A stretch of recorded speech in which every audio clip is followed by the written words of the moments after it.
दोस्तों, हमें हमारे बड़े बुजुर्गों और गुरुजनों द्वारा चुप और शांत रहने के लिए कहा जाता है। तो अब सवाल यह है कि चुप और शांत रहना हमारे लिए कितना जरूरी है। इसका जवाब आपको महात्मा बुद्ध की इस कहानी में मिल जाएगा। नमस्कार दोस्तों, स्वागत है आपका हमारे YouTube चैनल ट्रू लाइन पर। आइए वीडियो शुरू करते हैं।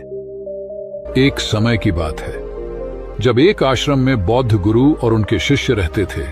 उन सभी बच्चों में एक बच्चा थोड़ा अलग था। आश्रम के सभी बच्चे जब दूसरे कामों में लगे होते थे तो वह बच्चा एक कोने में बैठकर चुपचाप अपने आप में खोया रहता था। वह अक्सर किसी से ज्यादा बात नहीं करता था। आश्रम की सभी जिम्मेदारियां पूरी करने के बाद जब सभी बच्चे पूरे दिन की घटनाओं के बारे में बातें करने लगते हैं, तब वो शांत रहने वाला बच्चा एक बरगद के पेड़ के नीचे बैठकर ध्यान करने लगता। सभी बच्चों को देखकर आश्चर्य होता था, क्योंकि उसका कोई दोस्त नहीं था। वह अक्सर आश्रम में अकेला ही घूमता रहता था। यह देखकर उसके गुरु को बड़ी खुशी होती थी। उसे लगता था कि कोई तो है आश्रम में जो मौन यानी कि चुप रहने की ताकत को समझना है, उसके महत्व को समझता है। आश्रम के बारे में जब भी कोई जरूरी निर्णय लेना होता था तो उसकी राय जरूर लिया करते थे। लेकिन यही बात गुरुजी के एक दूसरे शिष्य को बड़ी खटकती थी, क्योंकि वह गुरुजी का प्रिय शिष्य बनना चाहता था। इसीलिए वह गुरुजी के सामने दूसरे बच्चों के कामों में कुछ न कुछ कमियां निकालता रहता था, जिसकी वजह से गुरुजी उसे महान समझने लग जाए। अक्सर वो अपनी जिम्मेदारियां पूरी तरह से निभाने का दिखावा भी करता था, चाहे उससे कोई सलाह भी मांगे, लेकिन फिर भी वो उन्हें अपनी सलाह देता रहता था। वह बहुत ही बातूनी शिष्य था और आश्रम के दूसरे सभी बच्चों में बहुत प्रसिद्ध भी था, क्योंकि वह सबसे हंसी मजाक करता रहता था, उनसे दिन भर बातें करता रहता था। इसीलिए उसकी सबसे दोस्ती हो गई थी।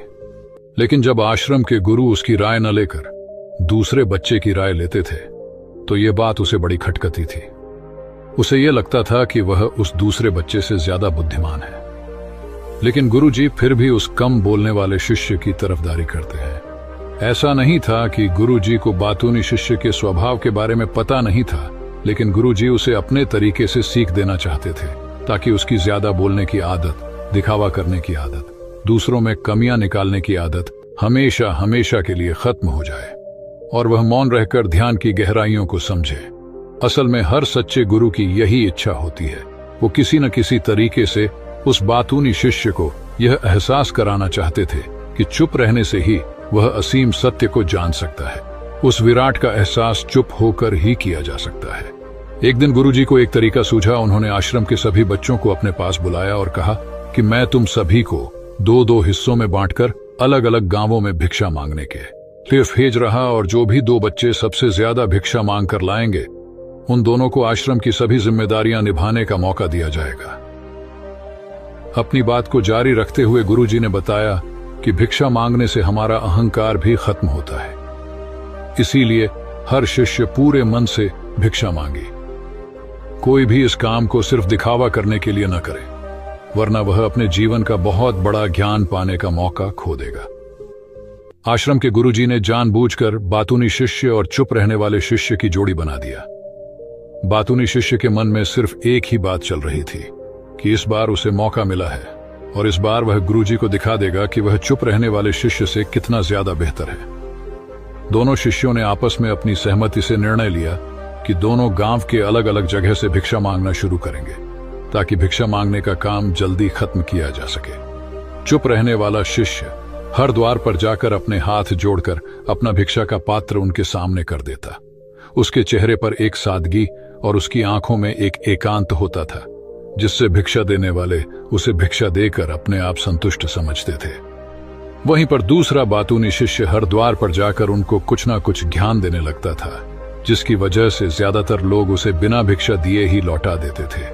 पूरे गांव में भिक्षा मांगकर जब दोनों गांव के बीच में मिले तो बातूनी शिष्य ने देखा कि चुप रहने वाले शिष्य के पास उससे 2 गुनी भिक्षा थी। यह देखकर उसे मन ही मन में बहुत ठेस पहुंचा। लेकिन जब वह दोनों भिक्षा का सामान लेकर आश्रम की तरफ जा रहे थे, तब बातूनी शिष्य को एक चालाकी सूझी। उसने चुप रहने वाले शिष्य से कहा कि हमें अपनी भिक्षा एक ही थैले में डाल लेना चाहिए। गुरुजी ने हम दोनों को एक साथ भिक्षा लाने के लिए कहा था। चुप रहने वाले शिष्य ने बिना कुछ बोले अपनी सारी भिक्षा उसके थैले में डाल दी। बातूनी शिष्य मन ही मन में बहुत खुश हो रहा था कि अब गुरु को यह पता नहीं चलेगा कि ज्यादा भिक्षा हम में से किसने मांगी है। उसे लग रहा था कि गुरुजी मुझे इससे ज्यादा बेहतर समझेंगे, इसीलिए उसने यह तरकीब लगाया। सभी शिष्यों के आने के बाद संध्या के समय जब सभी की भिक्षा तो ली गई, तो इन दोनों शिशु की भिक्षा सबसे ज्यादा निकली। गुरुजी ने इन दोनों का अभिवादन करते हुए आश्रम के सभी बच्चों के सामने उनकी पीठ थपथपाते हुए उन्हें मुबारकबाद दी और कहा कि मैं आश्रम का कार्यभार तुम दोनों को नहीं सौंप सकता है, इससे आपसी मतभेद होने का खतरा है। इसीलिए तुम दोनों में से जो ज्यादा भिक्षा लेकर आया है, आश्रम की जिम्मेदारी उसे ही सौंपी जाएगी। जब उन्होंने दोनों शिष्यों से पूछा कि तुम में से ज्यादा भिक्षा मांगकर लाया था, तो बातूनी शिष्य ने कहा कि गुरुजी मैं इससे दुगनी भिक्षा मांगकर लाया था, लेकिन मुझसे गलती हो गई कि मैंने वह दोनों भिक्षा एक ही थैले में डाल ली। मुझे नहीं पता था कि आप ऐसा निर्णय लेने वाले हैं, वरना तो मैं अपनी भिक्षा का थैला अलग ही रखता। इस पर गुरु ने चुप रहने वाले शिष्य से पूछा कि क्या तुम इसकी बात से सहमत हो?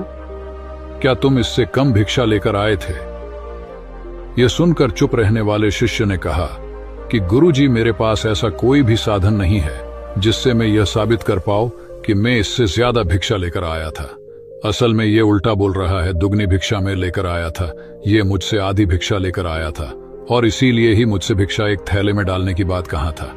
आश्रम से कुछ दूरी पर एक पहाड़ी थी जिसके पीछे सूरज अभी अभी संध्या के समय ढल रहा था। गुरुजी को तो पता था कि सच कौन बोल रहा है, लेकिन बाकी बच्चों के सामने सच साबित करने के लिए उन्होंने उन दोनों से एक सवाल पूछा कि पीछे पहाड़ी पर तुम्हें क्या दिखाई दे रहा है? यह सुनकर वह चालाक शिष्य झट से बोल पड़ा कि गुरुजी पहाड़ी के पीछे सूरज अपना रंग बिखेर रहा है, आसमान में लालिमा छाई हुई है, यह बहुत ही सुंदर दृश्य है। वह तो और भी बहुत कुछ कहना चाहता था, लेकिन गुरुजी ने उसे चुप करते हुए दूसरे शिष्य से जवाब जानने के लिए प्रयास किया। जब उसकी तरफ देखा तो उसकी आंखों में आंसू भरे हुए थे। श्रद्धा, भक्ति और प्रेम से उसकी आंखें भर आई थी। गुरुजी को उससे पूछने की जरूरत ही नहीं पड़ी। गुरुजी ने सभी बच्चों को संबोधित करते हुए कहा कि मैंने सवाल किया था कि पहाड़ी के पीछे तुम्हें क्या दिखाई दे रहा है। ज्यादातर लोगों को यही दिखाई देगा कि एक बहुत सुंदर दृश्य है, लेकिन मजे की बात यह है कि सुंदरता बोलकर ही नहीं बताई जा सकती, उसे महसूस भी किया जा सकता है, और सामने वाला सुंदरता को आपकी आंखों में देख पाता है। चुप रहने वाले शिष्य की तरफ इशारा करते हुए जी ने कहा कि असल में सुंदरता किसी बच्चे ने देखी है, दूसरे बच्चे ने सिर्फ सुंदरता की ऊपर ऊपर से व्याख्या की है, लेकिन इसने वास्तविकता में उस सुंदरता को महसूस किया है। अपने आप को ऊंचा दिखाने की सभी कोशिशें नाकाम होती देख वह चालाक शिष्य वहीं पर फूट फूट कर रोने लगा। उसको चुप कराते हुए गुरुजी ने कहा कि बेटा, मुझे पहले से पता था कि तुम झूठ बोल रहे हो, लेकिन मैं तुम्हें उस झूठ का एहसास कराना चाहता था। सभी बच्चों को संबोधित करते हुए गुरुजी ने बताया कि शब्द एक जाल की तरह होते हैं। हमारे ज्यादा बोलने की वजह से बहुत सारी समस्याएं पैदा होती हैं। जब कोई आदमी एक बात को बढ़ा चढ़ाकर बोल देता है तो उसे साबित करने के लिए शब्दों के जाल में फंसता चला जाता है, और इसी वजह से अंतर्मुखी होने की बजाय वह बहिर्मुखी होता चला जाता है। वहीं पर जिस भी व्यक्ति को अपनी अंतर यात्रा करनी होती है, अपने आप को पहचाना चाहता है, उसे सबसे पहले चुप रहना सीखना होता है।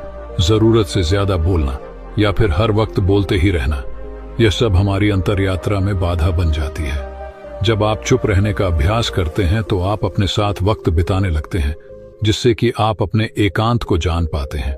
एक बार अगर मन में एकांत स्थापित हो चाहे तो आपकी आंखों में, आपके चेहरे पर वो सादगी, वह एकांत, वह स्पष्टता की झलक, सब कुछ सामने नजर आने लगता है।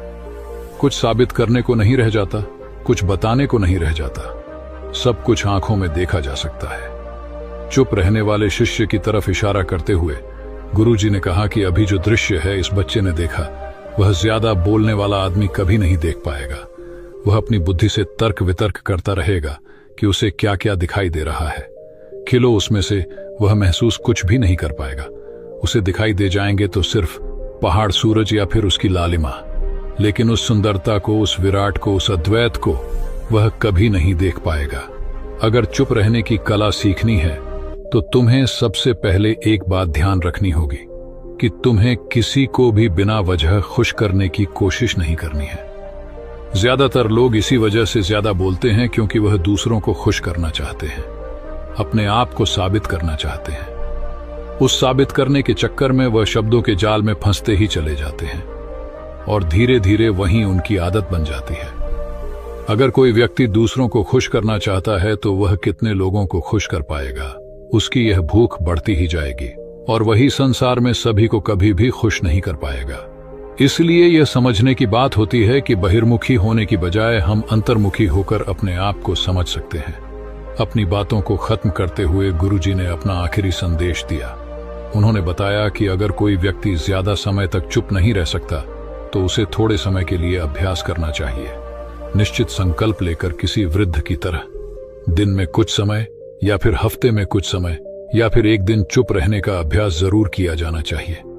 इससे हमारी चुप रहने की आदत धीरे धीरे खुद ब खुद बढ़ने लगती है, क्योंकि एक बार जब हम चुप रहने लगते हैं तो हमें चुप रहने का आनंद पता चल जाता है। उसके बाद हमें कोशिश नहीं करनी पड़ती, बल्कि हमारा मन आनंद की तरफ अपने आप बढ़ता चला जाता है। चुप रहने की कला सीखने के बाद आपकी बुद्धिमानी और आपकी स्पष्टता दोनों में बहुत ज्यादा फायदा होगा। वास्तविकता में जिसे दर्शन कहते हैं वह मौन रहकर ही किया जा सकता है। इसके बाद सभी बच्चों ने कुछ समय चुप रहने का संकल्प लिया और सभी बच्चे रात्रि का भोजन करने के लिए एक साथ भोजन कक्ष में पहुंच गए। तो दोस्तों, मेरा मोटिव यही समझाने का था कि कैसे हम हर चीज को सिर्फ देखते हैं, लेकिन अगर उसे महसूस करना सीख गए तो जिंदगी जीने में बहुत मजा आएगा। तो बस अगर आपको कुछ भी सीखने को मिला हो तो वीडियो को लाइक कर दीजिए और चैनल को सब्सक्राइब कर दीजिए। दोस्तों, आज मैं आपसे एक सवाल पूछना चाहता हूं। क्या इस दुनिया में हमारे लिए ज्यादा बोलना अच्छी बात है?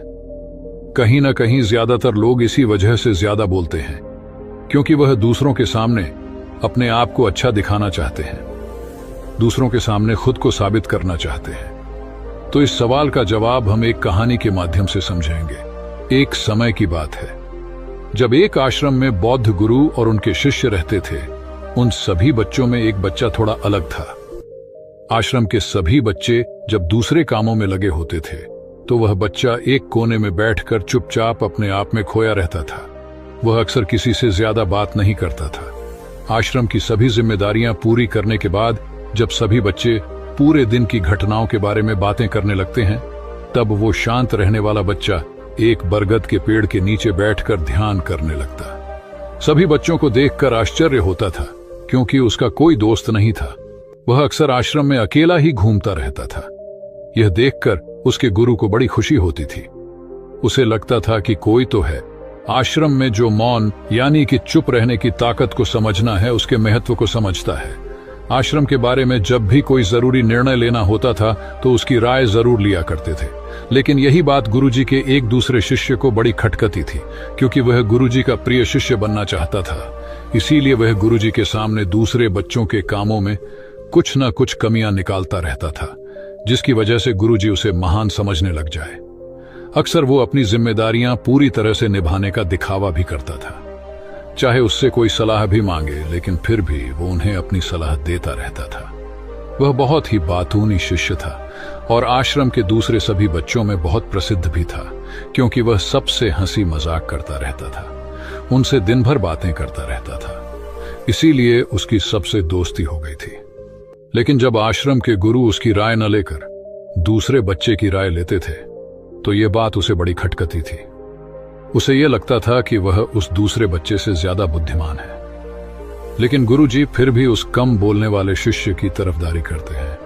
ऐसा नहीं था कि गुरुजी को बातूनी शिष्य के स्वभाव के बारे में पता नहीं था, लेकिन गुरुजी उसे अपने तरीके से सीख देना चाहते थे, ताकि उसकी ज्यादा बोलने की आदत, दिखावा करने की आदत, दूसरों में कमियां निकालने की आदत हमेशा हमेशा के लिए खत्म हो जाए और वह मौन रहकर ध्यान की गहराइयों को समझे। असल में हर सच्चे गुरु की यही इच्छा होती है। वो किसी न किसी तरीके से उस बातूनी शिष्य को यह एहसास कराना चाहते थे कि चुप रहने से ही वह असीम सत्य को जान सकता है। उस विराट का एहसास चुप होकर ही किया जा सकता है।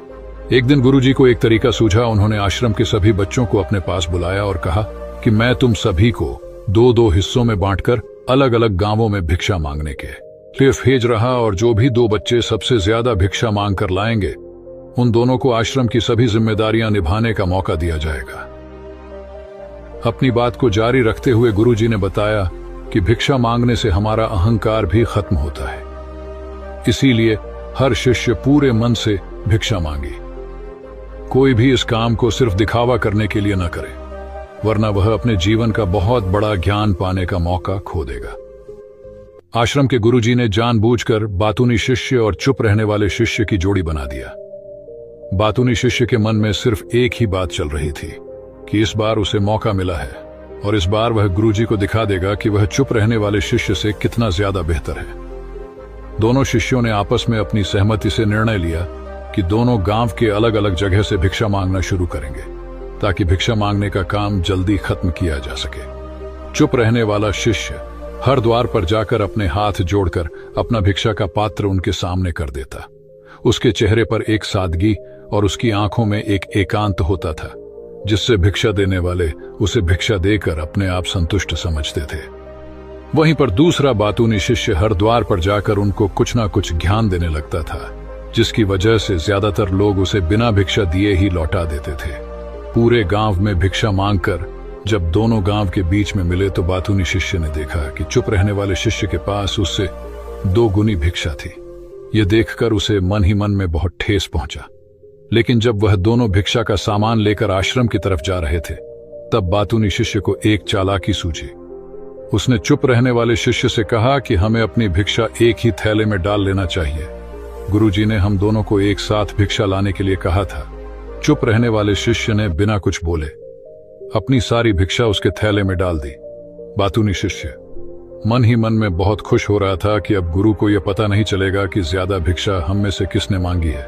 उसे लग रहा था कि गुरुजी मुझे इससे ज्यादा बेहतर समझेंगे, इसीलिए उसने यह तरकीब लगाया। सभी शिष्यों के आने के बाद संध्या के समय जब सभी की भिक्षा तो ली गई, तो इन दोनों शिशु की भिक्षा सबसे ज्यादा निकली। गुरुजी ने इन दोनों का अभिवादन करते हुए आश्रम के सभी बच्चों के सामने उनकी पीठ थपथपाते हुए उन्हें मुबारकबाद दी और कहा कि मैं आश्रम का कार्यभार तुम दोनों को नहीं सौंप सकता है, इससे आपसी मतभेद होने का खतरा है। इसीलिए तुम दोनों में से जो ज्यादा भिक्षा लेकर आया है, आश्रम की जिम्मेदारी उसे ही सौंपी जाएगी। जब उन्होंने दोनों शिष्यों से पूछा कि तुम में से ज्यादा भिक्षा मांगकर लाया था, तो बातूनी शिष्य ने कहा कि गुरुजी मैं इससे दुगनी भिक्षा मांगकर लाया था, लेकिन मुझसे गलती हो गई कि मैंने वह दोनों भिक्षा एक ही थैले में डाल ली। मुझे नहीं पता था कि आप ऐसा निर्णय लेने वाले हैं, वरना तो मैं अपनी भिक्षा का थैला अलग ही रखता। इस पर गुरु ने चुप रहने वाले शिष्य से पूछा कि क्या तुम इसकी बात से सहमत हो? क्या तुम इससे कम भिक्षा लेकर आए थे? यह सुनकर चुप रहने वाले शिष्य ने कहा कि गुरुजी मेरे पास ऐसा कोई भी साधन नहीं है जिससे मैं यह साबित कर पाऊं कि मैं इससे ज्यादा भिक्षा लेकर आया था। असल में ये उल्टा बोल रहा है, दुगनी भिक्षा में लेकर आया था, ये मुझसे आधी भिक्षा लेकर आया था और इसीलिए ही मुझसे भिक्षा एक थैले में डालने की बात कहा था।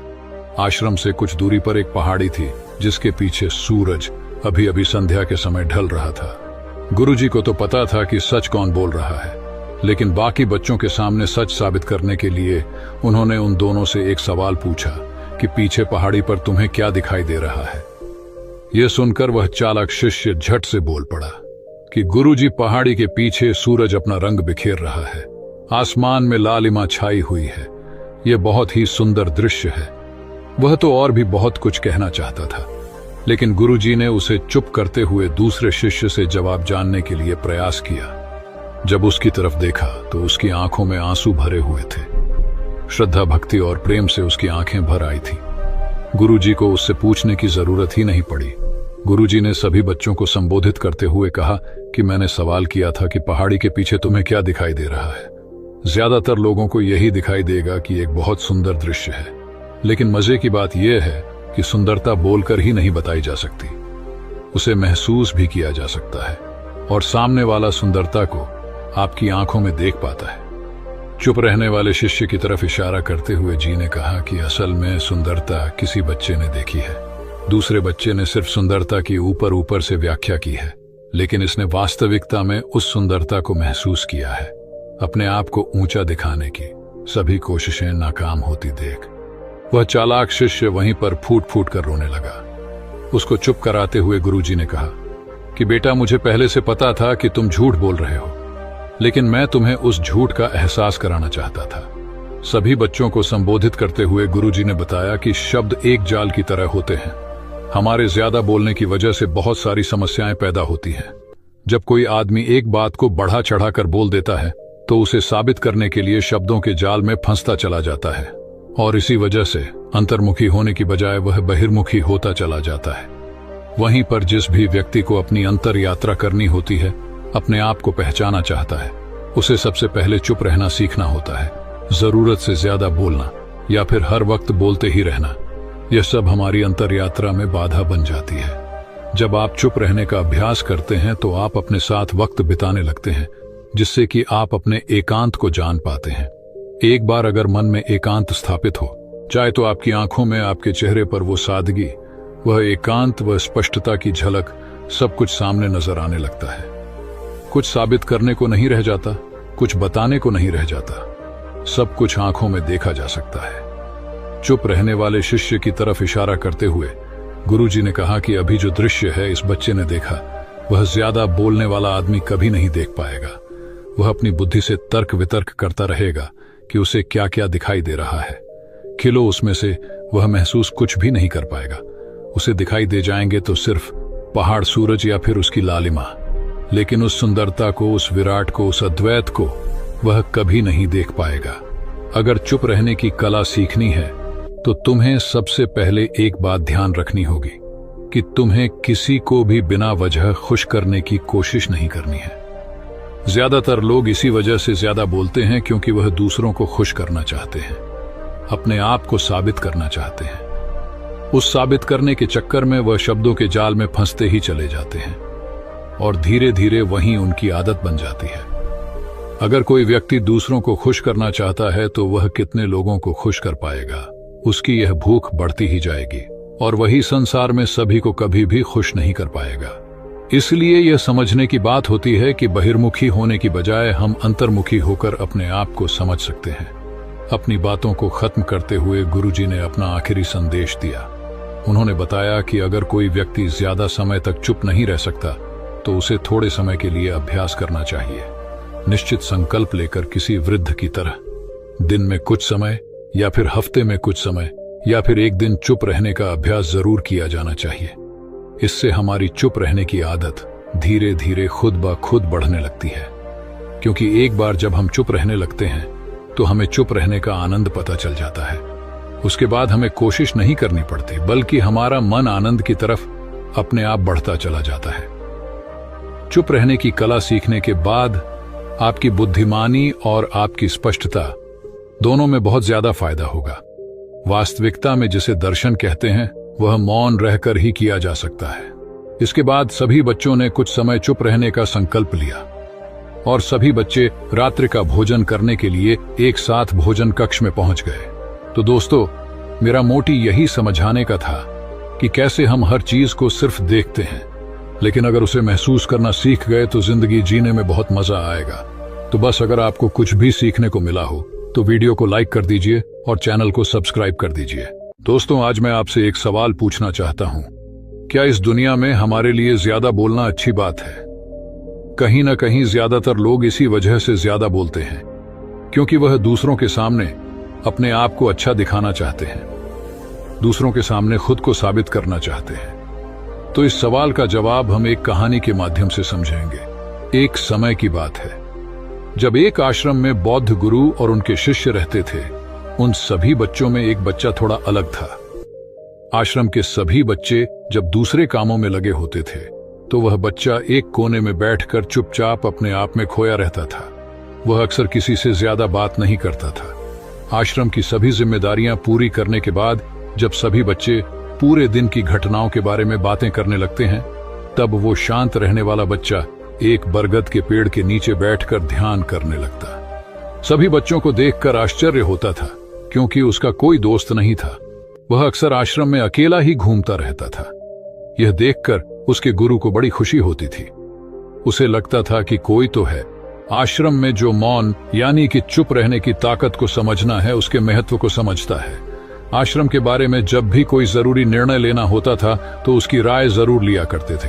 लेकिन यही बात गुरुजी के एक दूसरे शिष्य को बड़ी खटकती थी, क्योंकि वह गुरुजी का प्रिय शिष्य बनना चाहता था। इसीलिए वह गुरुजी के सामने दूसरे बच्चों के कामों में कुछ न कुछ कमियां निकालता रहता था, जिसकी वजह से गुरुजी उसे महान समझने लग जाए। अक्सर वो अपनी जिम्मेदारियां पूरी तरह से निभाने का दिखावा भी करता था, चाहे उससे कोई सलाह भी मांगे, लेकिन फिर भी वो उन्हें अपनी सलाह देता रहता था। वह बहुत ही बातूनी शिष्य था और आश्रम के दूसरे सभी बच्चों में बहुत प्रसिद्ध भी था, क्योंकि वह सबसे हंसी मजाक करता रहता था, उनसे दिन भर बातें करता रहता था। इसीलिए उसकी सबसे दोस्ती हो गई थी। लेकिन जब आश्रम के गुरु उसकी राय न लेकर दूसरे बच्चे की राय लेते थे, तो यह बात उसे बड़ी खटकती थी। उसे यह लगता था कि वह उस दूसरे बच्चे से ज्यादा बुद्धिमान है, लेकिन गुरुजी फिर भी उस कम बोलने वाले शिष्य की तरफदारी करते हैं। ऐसा नहीं था कि गुरुजी को बातूनी शिष्य के स्वभाव के बारे में पता नहीं था, लेकिन गुरुजी उसे अपने तरीके से सीख देना चाहते थे, ताकि उसकी ज्यादा बोलने की आदत, दिखावा करने की आदत, दूसरों में कमियां निकालने की आदत हमेशा हमेशा के लिए खत्म हो जाए और वह मौन रहकर ध्यान की गहराइयों को समझे। असल में हर सच्चे गुरु की यही इच्छा होती है। वो किसी न किसी तरीके से उस बातूनी शिष्य को यह एहसास कराना चाहते थे कि चुप रहने से ही वह असीम सत्य को जान सकता है। उस विराट का एहसास चुप होकर ही किया जा सकता है। एक दिन गुरुजी को एक तरीका सूझा। उन्होंने आश्रम के सभी बच्चों को अपने पास बुलाया और कहा कि मैं तुम सभी को दो दो हिस्सों में बांटकर अलग अलग गांवों में भिक्षा मांगने के लिए भेज रहा, और जो भी दो बच्चे सबसे ज्यादा भिक्षा मांग कर लाएंगे, उन दोनों को आश्रम की सभी जिम्मेदारियां निभाने का मौका दिया जाएगा। अपनी बात को जारी रखते हुए गुरुजी ने बताया कि भिक्षा मांगने से हमारा अहंकार भी खत्म होता है, इसीलिए हर शिष्य पूरे मन से भिक्षा मांगे। कोई भी इस काम को सिर्फ दिखावा करने के लिए न करे, वरना वह अपने जीवन का बहुत बड़ा ज्ञान पाने का मौका खो देगा। आश्रम के गुरुजी ने जानबूझकर बातूनी शिष्य और चुप रहने वाले शिष्य की जोड़ी बना दिया। बातूनी शिष्य के मन में सिर्फ एक ही बात चल रही थी कि इस बार उसे मौका मिला है और इस बार वह गुरुजी को दिखा देगा कि वह चुप रहने वाले शिष्य से कितना ज्यादा बेहतर है। दोनों शिष्यों ने आपस में अपनी सहमति से निर्णय लिया कि दोनों गांव के अलग अलग जगह से भिक्षा मांगना शुरू करेंगे, ताकि भिक्षा मांगने का काम जल्दी खत्म किया जा सके। चुप रहने वाला शिष्य हर द्वार पर जाकर अपने हाथ जोड़कर अपना भिक्षा का पात्र उनके सामने कर देता। उसके चेहरे पर एक सादगी और उसकी आंखों में एक एकांत होता था, जिससे भिक्षा देने वाले उसे भिक्षा देकर अपने आप संतुष्ट समझते थे। वहीं पर दूसरा बातूनी शिष्य हर द्वार पर जाकर उनको कुछ ना कुछ ज्ञान देने लगता था, जिसकी वजह से ज्यादातर लोग उसे बिना भिक्षा दिए ही लौटा देते थे। पूरे गांव में भिक्षा मांगकर जब दोनों गांव के बीच में मिले, तो बातूनी शिष्य ने देखा कि चुप रहने वाले शिष्य के पास उससे 2 गुनी भिक्षा थी। ये देखकर उसे मन ही मन में बहुत ठेस पहुंचा। लेकिन जब वह दोनों भिक्षा का सामान लेकर आश्रम की तरफ जा रहे थे, तब बातूनी शिष्य को एक चालाकी सूझी। उसने चुप रहने वाले शिष्य से कहा कि हमें अपनी भिक्षा एक ही थैले में डाल लेना चाहिए। गुरुजी ने हम दोनों को एक साथ भिक्षा लाने के लिए कहा था। चुप रहने वाले शिष्य ने बिना कुछ बोले अपनी सारी भिक्षा उसके थैले में डाल दी। बातूनी शिष्य मन ही मन में बहुत खुश हो रहा था कि अब गुरु को यह पता नहीं चलेगा कि ज्यादा भिक्षा हम में से किसने मांगी है।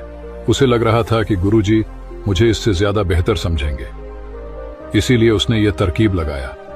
सभी शिष्यों के आने के बाद संध्या के समय जब सभी की भिक्षा तो ली गई, तो इन दोनों शिशु की भिक्षा सबसे ज्यादा निकली।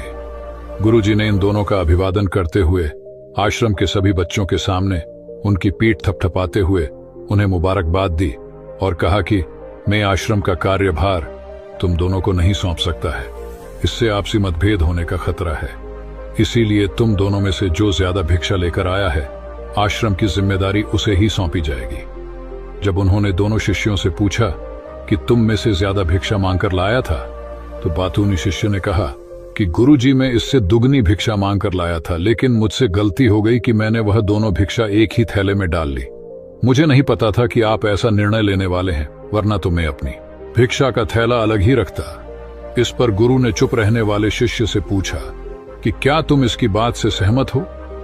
क्या तुम इससे कम भिक्षा लेकर आए थे? यह सुनकर चुप रहने वाले शिष्य ने कहा कि गुरुजी मेरे पास ऐसा कोई भी साधन नहीं है जिससे मैं यह साबित कर पाऊं कि मैं इससे ज्यादा भिक्षा लेकर आया था। असल में ये उल्टा बोल रहा है, दुगनी भिक्षा में लेकर आया था, ये मुझसे आधी भिक्षा लेकर आया था और इसीलिए ही मुझसे भिक्षा एक थैले में डालने की बात कहा था। आश्रम से कुछ दूरी पर एक पहाड़ी थी जिसके पीछे सूरज अभी अभी संध्या के समय ढल रहा था। गुरुजी को तो पता था कि सच कौन बोल रहा है, लेकिन बाकी बच्चों के सामने सच साबित करने के लिए उन्होंने उन दोनों से एक सवाल पूछा कि पीछे पहाड़ी पर तुम्हें क्या दिखाई दे रहा है। यह सुनकर वह चालाक शिष्य झट से बोल पड़ा कि गुरुजी, पहाड़ी के पीछे सूरज अपना रंग बिखेर रहा है, आसमान में लालिमा छाई हुई है, यह बहुत ही सुंदर दृश्य है। वह तो और भी बहुत कुछ कहना चाहता था, लेकिन गुरुजी ने उसे चुप करते हुए दूसरे शिष्य से जवाब जानने के लिए प्रयास किया। जब उसकी तरफ देखा तो उसकी आंखों में आंसू भरे हुए थे। श्रद्धा, भक्ति और प्रेम से उसकी आंखें भर आई थी। गुरुजी को उससे पूछने की जरूरत ही नहीं पड़ी। गुरुजी ने सभी बच्चों को संबोधित करते हुए कहा कि मैंने सवाल किया था कि पहाड़ी के पीछे तुम्हें क्या दिखाई दे रहा है। ज्यादातर लोगों को यही दिखाई देगा कि एक बहुत सुंदर दृश्य है, लेकिन मजे की बात यह है कि सुंदरता बोलकर ही नहीं बताई जा सकती, उसे महसूस भी किया जा सकता है और सामने वाला सुंदरता को आपकी आंखों में देख पाता है। चुप रहने वाले शिष्य की तरफ इशारा करते हुए जी ने कहा कि असल में सुंदरता किसी बच्चे ने देखी है, दूसरे बच्चे ने सिर्फ सुंदरता की ऊपर ऊपर से व्याख्या की है, लेकिन इसने वास्तविकता में उस सुंदरता को महसूस किया है। अपने आप को ऊंचा दिखाने की सभी कोशिशें नाकाम होती देख वह चालाक शिष्य वहीं पर फूट फूट कर रोने लगा। उसको चुप कराते हुए गुरुजी ने कहा कि बेटा, मुझे पहले से पता था कि तुम झूठ बोल रहे हो, लेकिन मैं तुम्हें उस झूठ का एहसास कराना चाहता था। सभी बच्चों को संबोधित करते हुए गुरुजी ने बताया कि शब्द एक जाल की तरह होते हैं। हमारे ज्यादा बोलने की वजह से बहुत सारी समस्याएं पैदा होती हैं। जब कोई आदमी एक बात को बढ़ा चढ़ाकर बोल देता है तो उसे साबित करने के लिए शब्दों के जाल में फंसता चला जाता है और इसी वजह से अंतर्मुखी होने की बजाय वह बहिर्मुखी होता चला जाता है। वहीं पर जिस भी व्यक्ति को अपनी अंतर यात्रा करनी होती है, अपने आप को पहचाना चाहता है, उसे सबसे पहले चुप रहना सीखना होता है। जरूरत से ज्यादा बोलना या फिर हर वक्त बोलते ही रहना, यह सब हमारी अंतर यात्रा में बाधा बन जाती है। जब आप चुप रहने का अभ्यास करते हैं तो आप अपने साथ वक्त बिताने लगते हैं, जिससे कि आप अपने एकांत को जान पाते हैं। एक बार अगर मन में एकांत स्थापित हो जाए तो आपकी आंखों में, आपके चेहरे पर वो सादगी, वह एकांत, वह स्पष्टता की झलक, सब कुछ सामने नजर आने लगता है। कुछ साबित करने को नहीं रह जाता, कुछ बताने को नहीं रह जाता, सब कुछ आंखों में देखा जा सकता है। चुप रहने वाले शिष्य की तरफ इशारा करते हुए गुरुजी ने कहा कि अभी जो दृश्य है इस बच्चे ने देखा, वह ज्यादा बोलने वाला आदमी कभी नहीं देख पाएगा। वह अपनी बुद्धि से तर्क वितर्क करता रहेगा कि उसे क्या क्या दिखाई दे रहा है। खिलो उसमें से वह महसूस कुछ भी नहीं कर पाएगा। उसे दिखाई दे जाएंगे तो सिर्फ पहाड़, सूरज या फिर उसकी लालिमा, लेकिन उस सुंदरता को, उस विराट को, उस अद्वैत को वह कभी नहीं देख पाएगा। अगर चुप रहने की कला सीखनी है तो तुम्हें सबसे पहले एक बात ध्यान रखनी होगी कि तुम्हें किसी को भी बिना वजह खुश करने की कोशिश नहीं करनी है। ज्यादातर लोग इसी वजह से ज्यादा बोलते हैं क्योंकि वह दूसरों को खुश करना चाहते हैं, अपने आप को साबित करना चाहते हैं। उस साबित करने के चक्कर में वह शब्दों के जाल में फंसते ही चले जाते हैं और धीरे धीरे वही उनकी आदत बन जाती है। अगर कोई व्यक्ति दूसरों को खुश करना चाहता है तो वह कितने लोगों को खुश कर पाएगा, उसकी यह भूख बढ़ती ही जाएगी और वही संसार में सभी को कभी भी खुश नहीं कर पाएगा। इसलिए यह समझने की बात होती है कि बहिर्मुखी होने की बजाय हम अंतर्मुखी होकर अपने आप को समझ सकते हैं। अपनी बातों को खत्म करते हुए गुरुजी ने अपना आखिरी संदेश दिया। उन्होंने बताया कि अगर कोई व्यक्ति ज्यादा समय तक चुप नहीं रह सकता तो उसे थोड़े समय के लिए अभ्यास करना चाहिए। निश्चित संकल्प लेकर किसी वृद्ध की तरह दिन में कुछ समय या फिर हफ्ते में कुछ समय या फिर एक दिन चुप रहने का अभ्यास जरूर किया जाना चाहिए। इससे हमारी चुप रहने की आदत धीरे धीरे खुद ब खुद बढ़ने लगती है, क्योंकि एक बार जब हम चुप रहने लगते हैं तो हमें चुप रहने का आनंद पता चल जाता है। उसके बाद हमें कोशिश नहीं करनी पड़ती, बल्कि हमारा मन आनंद की तरफ अपने आप बढ़ता चला जाता है। चुप रहने की कला सीखने के बाद आपकी बुद्धिमानी और आपकी स्पष्टता दोनों में बहुत ज्यादा फायदा होगा। वास्तविकता में जिसे दर्शन कहते हैं वह मौन रहकर ही किया जा सकता है। इसके बाद सभी बच्चों ने कुछ समय चुप रहने का संकल्प लिया और सभी बच्चे रात्रि का भोजन करने के लिए एक साथ भोजन कक्ष में पहुंच गए। तो दोस्तों, मेरा मोटी यही समझाने का था कि कैसे हम हर चीज को सिर्फ देखते हैं, लेकिन अगर उसे महसूस करना सीख गए तो जिंदगी जीने में बहुत मजा आएगा। तो बस अगर आपको कुछ भी सीखने को मिला हो तो वीडियो को लाइक कर दीजिए और चैनल को सब्सक्राइब कर दीजिए। दोस्तों, आज मैं आपसे एक सवाल पूछना चाहता हूं। क्या इस दुनिया में हमारे लिए ज्यादा बोलना अच्छी बात है? कहीं ना कहीं ज्यादातर लोग इसी वजह से ज्यादा बोलते हैं क्योंकि वह दूसरों के सामने अपने आप को अच्छा दिखाना चाहते हैं, दूसरों के सामने खुद को साबित करना चाहते हैं। तो इस सवाल का जवाब हम एक कहानी के माध्यम से समझेंगे। एक समय की बात है जब एक आश्रम में बौद्ध गुरु और उनके शिष्य रहते थे। उन सभी बच्चों में एक बच्चा थोड़ा अलग था। आश्रम के सभी बच्चे जब दूसरे कामों में लगे होते थे तो वह बच्चा एक कोने में बैठकर चुपचाप अपने आप में खोया रहता था। वह अक्सर किसी से ज्यादा बात नहीं करता था। आश्रम की सभी जिम्मेदारियां पूरी करने के बाद जब सभी बच्चे पूरे दिन की घटनाओं के बारे में बातें करने लगते हैं, तब वो शांत रहने वाला बच्चा एक बरगद के पेड़ के नीचे बैठकर ध्यान करने लगता। सभी बच्चों को देखकर आश्चर्य होता था क्योंकि उसका कोई दोस्त नहीं था। वह अक्सर आश्रम में अकेला ही घूमता रहता था। यह देखकर उसके गुरु को बड़ी खुशी होती थी। उसे लगता था कि कोई तो है आश्रम में जो मौन यानी कि चुप रहने की ताकत को समझना है, उसके महत्व को समझता है। आश्रम के बारे में जब भी कोई जरूरी निर्णय लेना होता था तो उसकी राय जरूर लिया करते थे।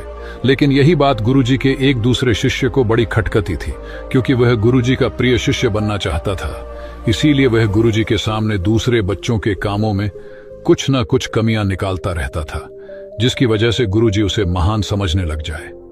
अक्सर वो अपनी जिम्मेदारियां पूरी तरह से निभाने का दिखावा भी करता था, चाहे उससे कोई सलाह भी मांगे, लेकिन फिर भी वो उन्हें अपनी सलाह देता रहता था। वह बहुत ही बातूनी शिष्य था और आश्रम के दूसरे सभी बच्चों में बहुत प्रसिद्ध भी था क्योंकि वह सबसे हंसी मजाक करता रहता था, उनसे दिन भर बातें करता रहता था। इसीलिए उसकी सबसे दोस्ती हो गई थी। लेकिन जब आश्रम के गुरु उसकी राय न लेकर दूसरे बच्चे की राय लेते थे तो यह बात उसे बड़ी खटकती थी। उसे यह लगता था कि वह उस दूसरे बच्चे से ज्यादा बुद्धिमान है। लेकिन गुरुजी फिर भी उस कम बोलने वाले शिष्य की तरफदारी करते हैं। ऐसा नहीं था कि गुरुजी को बातूनी शिष्य के स्वभाव के बारे में पता नहीं था, लेकिन गुरुजी उसे अपने तरीके से सीख देना चाहते थे ताकि उसकी ज्यादा बोलने की आदत, दिखावा करने की आदत, दूसरों में कमियां निकालने की आदत हमेशा हमेशा के लिए खत्म हो जाए और वह मौन रहकर ध्यान की गहराइयों को समझे। असल में हर सच्चे गुरु की यही इच्छा होती है। वो किसी न किसी तरीके से उस बातूनी शिष्य को यह एहसास कराना चाहते थे कि चुप रहने से ही वह असीम सत्य को जान सकता है। उस विराट का एहसास चुप होकर ही किया जा सकता है। एक दिन गुरुजी को एक तरीका सूझा। उन्होंने आश्रम के सभी बच्चों को अपने पास बुलाया और कहा कि मैं तुम सभी को दो दो हिस्सों में बांटकर अलग अलग गांवों में भिक्षा मांगने के लिए भेज रहा और जो भी दो बच्चे सबसे ज्यादा भिक्षा मांग कर लाएंगे उन दोनों को आश्रम की सभी जिम्मेदारियां निभाने का मौका दिया जाएगा। अपनी बात को जारी रखते हुए गुरुजी ने बताया कि भिक्षा मांगने से हमारा अहंकार भी खत्म होता है। इसीलिए हर शिष्य पूरे मन से भिक्षा मांगे। कोई भी इस काम को सिर्फ दिखावा करने के लिए न करे, वरना वह अपने जीवन का बहुत बड़ा ज्ञान पाने का मौका खो देगा।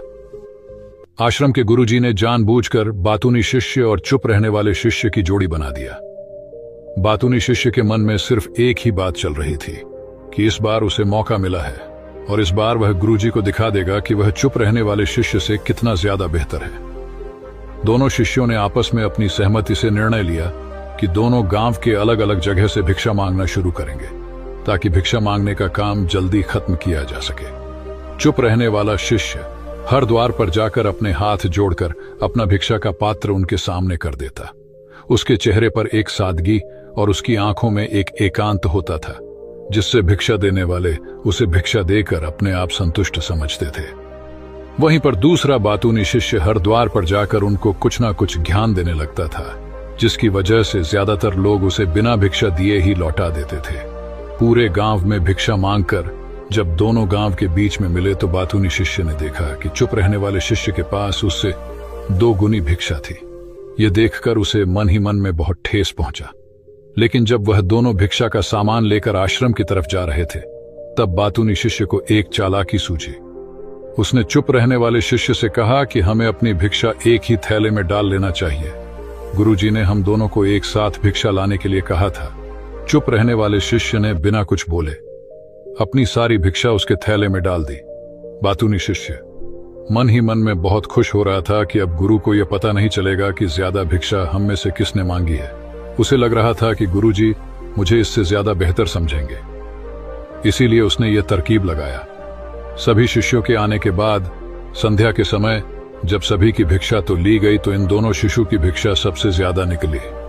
गुरुजी ने इन दोनों का अभिवादन करते हुए आश्रम के सभी बच्चों के सामने उनकी पीठ थपथपाते हुए उन्हें मुबारकबाद दी और कहा कि मैं आश्रम का कार्यभार तुम दोनों को नहीं सौंप सकता है, इससे आपसी मतभेद होने का खतरा है। इसीलिए तुम दोनों में से जो ज्यादा भिक्षा लेकर आया है, आश्रम की जिम्मेदारी उसे ही सौंपी जाएगी। जब उन्होंने दोनों शिष्यों से पूछा कि तुम में से ज्यादा भिक्षा मांगकर लाया था, तो बातूनी शिष्य ने कहा कि गुरुजी मैं इससे दुगनी भिक्षा मांगकर लाया था, लेकिन मुझसे गलती हो गई कि मैंने वह दोनों भिक्षा एक ही थैले में डाल ली।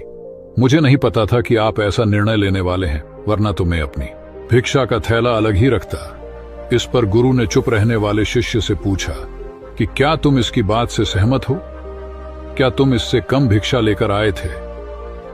यह सुनकर चुप रहने वाले शिष्य ने कहा कि गुरुजी मेरे पास ऐसा कोई भी साधन नहीं है जिससे मैं यह साबित कर पाऊं कि मैं इससे ज्यादा भिक्षा लेकर आया था।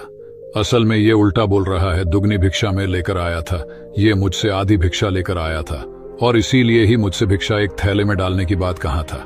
आश्रम से कुछ दूरी पर एक पहाड़ी थी जिसके पीछे सूरज अभी अभी संध्या के समय ढल रहा था। गुरुजी को तो पता था कि सच कौन बोल रहा है, लेकिन बाकी बच्चों के सामने सच साबित करने के लिए उन्होंने उन दोनों से एक सवाल पूछा कि पीछे पहाड़ी पर तुम्हें क्या दिखाई दे रहा है? यह सुनकर वह चालाक शिष्य झट से बोल पड़ा कि गुरुजी पहाड़ी के पीछे सूरज अपना रंग बिखेर रहा है, आसमान में लालिमा छाई हुई है, यह बहुत ही सुंदर दृश्य है। वह तो और भी बहुत कुछ कहना चाहता था, लेकिन गुरुजी ने उसे चुप करते हुए दूसरे शिष्य से जवाब जानने के लिए प्रयास किया। जब उसकी तरफ देखा तो उसकी आंखों में आंसू भरे हुए थे। श्रद्धा, भक्ति और प्रेम से उसकी आंखें भर आई थी। गुरुजी को उससे पूछने की जरूरत ही नहीं पड़ी। गुरुजी ने सभी बच्चों को संबोधित करते हुए कहा कि मैंने सवाल किया था कि पहाड़ी के पीछे तुम्हें क्या दिखाई दे रहा है। ज्यादातर लोगों को यही दिखाई देगा कि एक बहुत सुंदर दृश्य है, लेकिन मजे की बात यह है कि सुंदरता बोलकर ही नहीं बताई जा सकती, उसे महसूस भी किया जा सकता है और सामने वाला सुंदरता को आपकी आंखों में देख पाता है। चुप रहने वाले शिष्य की तरफ इशारा करते हुए जी ने कहा कि असल में सुंदरता किसी बच्चे ने देखी है, दूसरे बच्चे ने सिर्फ सुंदरता की ऊपर ऊपर से व्याख्या की है, लेकिन इसने वास्तविकता में उस सुंदरता को महसूस किया है। अपने आप को ऊंचा दिखाने की सभी कोशिशें नाकाम होती देख वह चालाक शिष्य वहीं पर फूट फूट कर रोने लगा। उसको चुप कराते हुए गुरुजी ने कहा कि बेटा, मुझे पहले से पता था कि तुम झूठ बोल रहे हो, लेकिन मैं तुम्हें उस झूठ का एहसास कराना चाहता था। सभी बच्चों को संबोधित करते हुए गुरुजी ने बताया कि शब्द एक जाल की तरह होते हैं। हमारे ज्यादा बोलने की वजह से बहुत सारी समस्याएं पैदा होती हैं। जब कोई आदमी एक बात को बढ़ा चढ़ाकर बोल देता है तो उसे साबित करने के लिए शब्दों के जाल में फंसता चला जाता है और इसी वजह से अंतर्मुखी होने की बजाय वह बहिर्मुखी होता चला जाता है। वहीं पर जिस भी व्यक्ति को अपनी अंतर यात्रा करनी होती है, अपने आप को पहचाना चाहता है, उसे सबसे पहले चुप रहना सीखना होता है। जरूरत से ज्यादा बोलना या फिर हर वक्त बोलते ही रहना, यह सब हमारी अंतर यात्रा में बाधा बन जाती है। जब आप चुप रहने का अभ्यास करते हैं तो आप अपने साथ वक्त बिताने लगते हैं, जिससे कि आप अपने एकांत को जान पाते हैं। एक बार अगर मन में एकांत स्थापित हो जाए तो आपकी आंखों में, आपके चेहरे पर वो सादगी, वह एकांत, वह स्पष्टता की झलक, सब कुछ सामने नजर आने लगता है। कुछ साबित करने को नहीं रह जाता, कुछ बताने को नहीं रह जाता, सब कुछ आंखों में देखा जा सकता है। चुप रहने वाले शिष्य की तरफ इशारा करते हुए गुरुजी ने कहा कि अभी जो दृश्य है इस बच्चे ने देखा, वह ज्यादा बोलने वाला आदमी कभी नहीं देख पाएगा। वह अपनी बुद्धि से तर्क वितर्क करता रहेगा कि उसे क्या क्या दिखाई दे रहा है, किलो उसमें से वह महसूस कुछ भी नहीं कर पाएगा।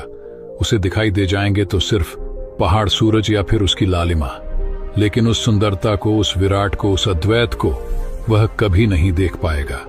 अगर चुप रहने की कला सीखनी है तो तुम्हें सबसे पहले एक बात ध्यान रखनी होगी कि तुम्हें किसी को भी बिना वजह खुश करने की कोशिश नहीं करनी है। ज्यादातर लोग इसी वजह से ज्यादा बोलते हैं क्योंकि वह दूसरों को खुश करना चाहते हैं, अपने आप को साबित करना चाहते हैं। उस साबित करने के चक्कर में वह शब्दों के जाल में फंसते ही चले जाते हैं और धीरे धीरे वही उनकी आदत बन जाती है।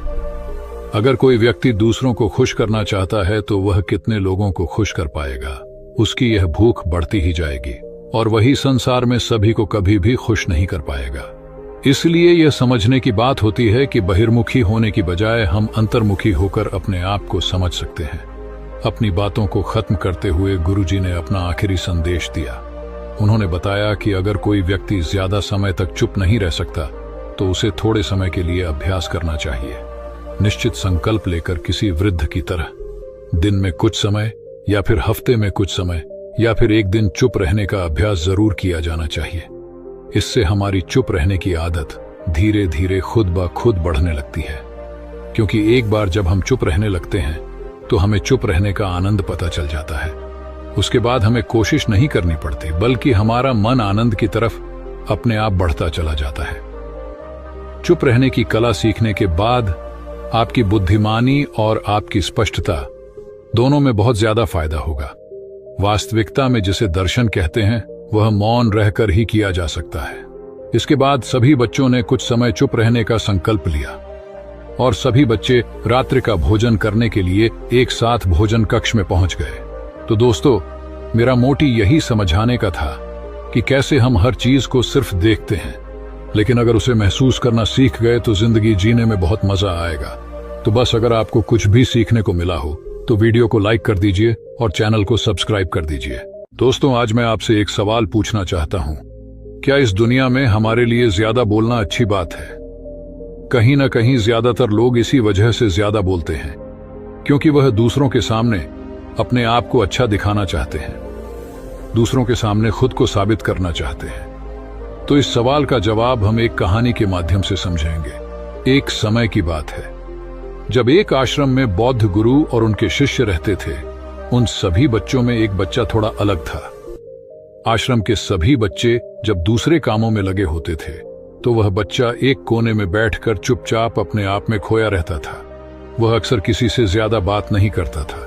आश्रम की सभी जिम्मेदारियां पूरी करने के बाद जब सभी बच्चे पूरे दिन की घटनाओं के बारे में बातें करने लगते हैं, तब वो शांत रहने वाला बच्चा एक बरगद के पेड़ के नीचे बैठकर ध्यान करने लगता। सभी बच्चों को देखकर आश्चर्य होता था क्योंकि उसका कोई दोस्त नहीं था। वह अक्सर आश्रम में अकेला ही घूमता रहता था। यह देखकर उसके गुरु को बड़ी खुशी होती थी। उसे लगता था कि कोई तो है आश्रम में जो मौन यानी कि चुप रहने की ताकत को समझना है, उसके महत्व को समझता है। आश्रम के बारे में जब भी कोई जरूरी निर्णय लेना होता था तो उसकी राय जरूर लिया करते थे। लेकिन यही बात गुरुजी के एक दूसरे शिष्य को बड़ी खटकती थी क्योंकि वह गुरुजी का प्रिय शिष्य बनना चाहता था। इसीलिए वह गुरुजी के सामने दूसरे बच्चों के कामों में कुछ न कुछ कमियां निकालता रहता था, जिसकी वजह से गुरुजी उसे महान समझने लग जाए। अक्सर वो अपनी जिम्मेदारियां पूरी तरह से निभाने का दिखावा भी करता था, चाहे उससे कोई सलाह भी मांगे, लेकिन फिर भी वो उन्हें अपनी सलाह देता रहता था। वह बहुत ही बातूनी शिष्य था और आश्रम के दूसरे सभी बच्चों में बहुत प्रसिद्ध भी था क्योंकि वह सबसे हंसी मजाक करता रहता था, उनसे दिन भर बातें करता रहता था। इसीलिए उसकी सबसे दोस्ती हो गई थी। लेकिन जब आश्रम के गुरु उसकी राय न लेकर दूसरे बच्चे की राय लेते थे तो यह बात उसे बड़ी खटकती थी।